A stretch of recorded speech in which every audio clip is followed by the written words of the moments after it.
Sa ating ulat panahon, bukod sa Atok, Benguet at Baguio City, ilang lugar pa sa Luzon ang nakaranas din ng malamig na panahon.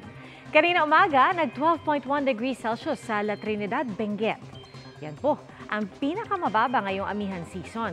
At 15.8 degrees Celsius naman sa Basco, Batanes.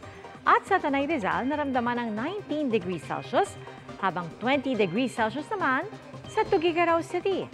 At dahil po rin yan sa hangi-amihan o northeast monsoon.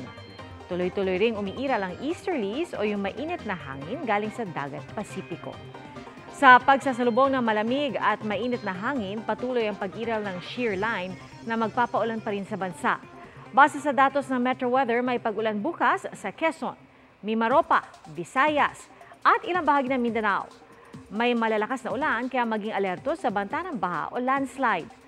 Bahagyang mababawasan pero magpapatuloy ang tsansa ng ulan sa linggo lalo na sa Caraga at Davao Region.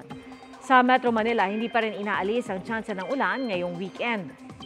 Samantala, dahil din sa amihan, magiging maalon at delikadong pumalaot sa silangang baybay ng Southern Luzon at Visayas.